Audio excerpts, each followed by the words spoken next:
उसके साथ साथ आपको एक और खबर देने जा रहा हूं, जो खबर जब आप सुनेंगे तो ज़ाहिर बात है आपका दिल टूटेगा भी। आप जो भी शख्स अपने सीने के अंदर दिल रखता है, कोई जज्बात रखता है, जिसको बच्चों से कोई प्यार है, जिसको इंसानियत से कोई प्यार है, जब मैं आपको ये खबर दूंगा तो ना सिर्फ आपका दिल टूटेगा, ना सिर्फ आपको तकलीफ होगी, मुझे लगता है आपके दिल से एक बद्दुआ भी निकलेगी जालिमों के लिए। अम्मार बहुत छोटा बच्चा मियाँ आबाद फारूक का बेटा था, जो 9 मई के अंदर पकड़े हुए हैं और उनको अपने बेटे के साथ नहीं मिलने दिया गया। बेटा बाप के साथ बहुत ज़्यादा मानूस था और बाप के साथ ही रहता था ज़्यादा टाइम। जब पैदर पे आबाद फारूक के घर के ऊपर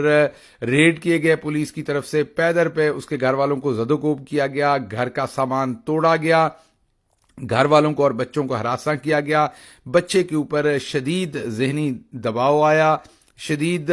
नफसियाती तौर पर बच्चा जो है वो डर का शिकार हुआ। वालिद भी उसका जेल में डाल दिया गया 9 मई के बाद, और बच्चे के बार बार रोने बिलखने के बावजूद बाप से बच्चे की मुलाकात ना हो सकी। फिर इस बच्चे को हॉस्पिटलाइज हो गया, ये बच्चा, इसको हॉस्पिटल में दाखिल करवाया गया, लेकिन उसके बाद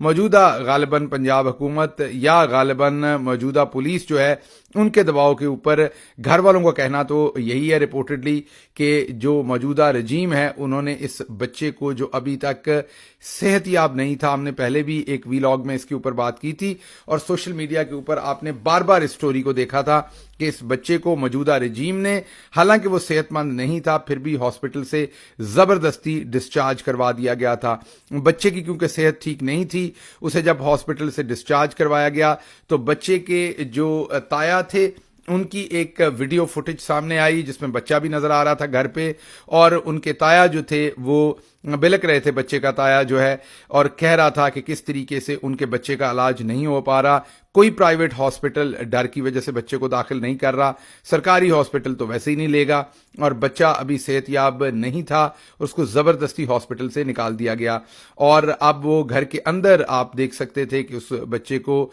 नाक के अंदर एक ट्यूब लगी हुई थी। उस बच्चे के शायद, मुझे तो नहीं पता, मैं डॉक्टर नहीं हूं, लेकिन जो देख के नजर आ रहा था कि शायद उसके सांस लेने के बहुत ही जो है वो कठिन मामला थे। और इससे पहले जो हमें सोशल मीडिया से पता चला था वो ये था कि बच्चा पहले वेंटिलेटर पर भी रहा है। इन सारे हालात के अंदर आज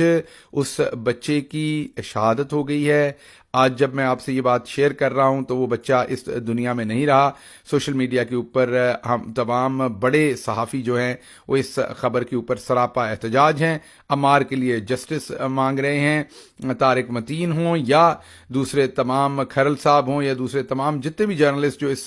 स्टोरी को फॉलो अप कर रहे थे, गिलज़ई हों, जितने भी रिजवान गिलज़ई हों, तमाम लोग इस बच्चे के लिए अब इंसाफ के मुंतज़िर हैं, इंसाफ मांग रहे हैं। बहुत बड़ा सानहा है, शायद पाकिस्तान की तारीख में जो चंद बड़े सानहे हैं एक कौम के तौर पर अगर हम सोचें, वैसे हम सोचेंगे नहीं, हम थोड़े से बेशर्म हैं माजरत के साथ, वरना किसी और कौम के अंदर ऐसे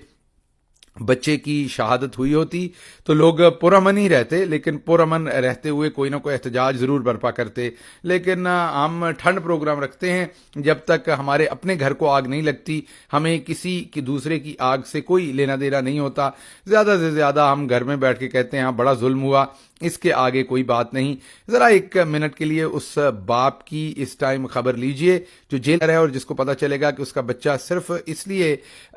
इस दुनिया में ना रहा क्योंकि उसने इमरान खान के साथ सियासत करने का फैसला किया था, क्योंकि उसने एक नजरिए के साथ खड़े होने का फैसला किया था, इसलिए पहले उसको सजा दी गई और फिर उसके थ्रू उसके मासूम बच्चे को सजा दी गई, और आज उसका बच्चा जो है वो दुनिया में नहीं रहा। ये बहुत बड़ी डेवलपमेंट है। किसी महज़ब दुनिया के अंदर ये होता तो पूरा मुल्क हिल के रह जाता, पूरा निज़ाम हिल के रह जाता। लेकिन हमारे यहाँ आप देखेंगे कि हमारी सुप्रीम कोर्ट भी लाइव कवरेज करेगी उस केस की जो शायद अवाम के लिए उतना डायरेक्टली रिलेटेड नहीं है, लेकिन इन केसेस पर कोई लाइव और रिकॉर्डेड कवरेज किसी किस्म की नहीं होगी। आप देखेंगे कल इस केस के ऊपर अगर आपने शोर ज्यादा डाल दिया तो इसके ऊपर एक इंक्वायरी कमेटी बैठेगी और फिर वो इंक्वायरी करेगी और फिर एक रिपोर्ट दी जाएगी चंद दिन के बाद, जिसमें तमाम इदारों को बेकसूर साबित कर दिया जाएगा और कहा जाएगा कि बच्चे की आई थी, اصل میں تو بچے کی آئی تھی وہ پاکستان میں پیدا ہوا تھا، بچے کی آئی تھی وہ ایک ایسے باپ کے گھر پیدا ہوا جو نظریے کے ساتھ کھڑا ہونا چاہتا تھا، بچے کی آئی تھی جو آپ کی نظر اس کے اوپر پڑ گئی، تو بالکل یہ تو آپ ماننا پڑے گا کہ بچے کی آئی تھی، قصور اسی کا تھا، وہ کیوں پاکستان میں پیدا ہوا، قصور اسی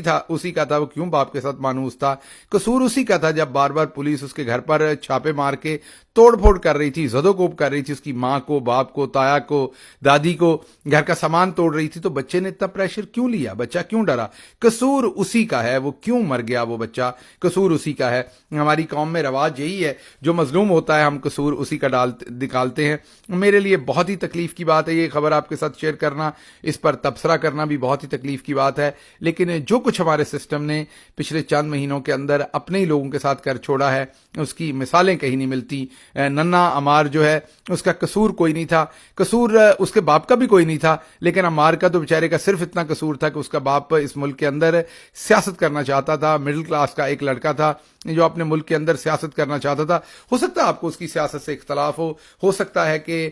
میاں عباد فاروق کی سیاسی جماعت سے آپ کو اختلاف ہو، لیکن نہ تو میاں عباد فاروق ٹیررسٹ تھا، نہ ہی میاں عباد فاروق جو ہے وہ ملک دشمن تھا۔ لیکن اگر ایک لمحے کے لیے آپ سوچ لیں کہ میاں عباد فاروق بہت بڑا کوئی مجرم تھا، تب بھی اس کے بچے کا تو کوئی قصور نہیں تھا، وہ تو معصوم تھا، اس بچے کو باپ سے تو ملوایا جا سکتا تھا۔ اس بچے کو جیسے اس کے گھر والے کلیم کر رہے ہیں بچے کے بار بار کہ زبردستی ہاسپٹل سے ڈسچارج کروایا گیا، اس بچے کو ہیلتھ کی بنیادی سہولتیں تو ملنی چاہیے تھی، اسے ہاسپٹل کے اندر تو بنیادی طور پر رہنے دینا چاہیے تھا۔ بہت بڑا ظلم ہے۔ میں آپ سے یہی کہوں گا، پرامن طریقے سے آواز اٹھائیے، بالکل کسی طریقے سے قانون ہاتھ میں نہیں لینا آپ نے، لیکن پرامن طریقے سے جو جمہوری آپ کا حق ہے اس سے آپ کو آواز ضرور سوشل میڈیا پہ اٹھائیں یا ویسے اٹھائیں، اس بچے کے لیے، انصاف کے لیے ضرور آواز اٹھائیں، کیونکہ آپ نے آخرکار اللہ کو جان دینی ہے۔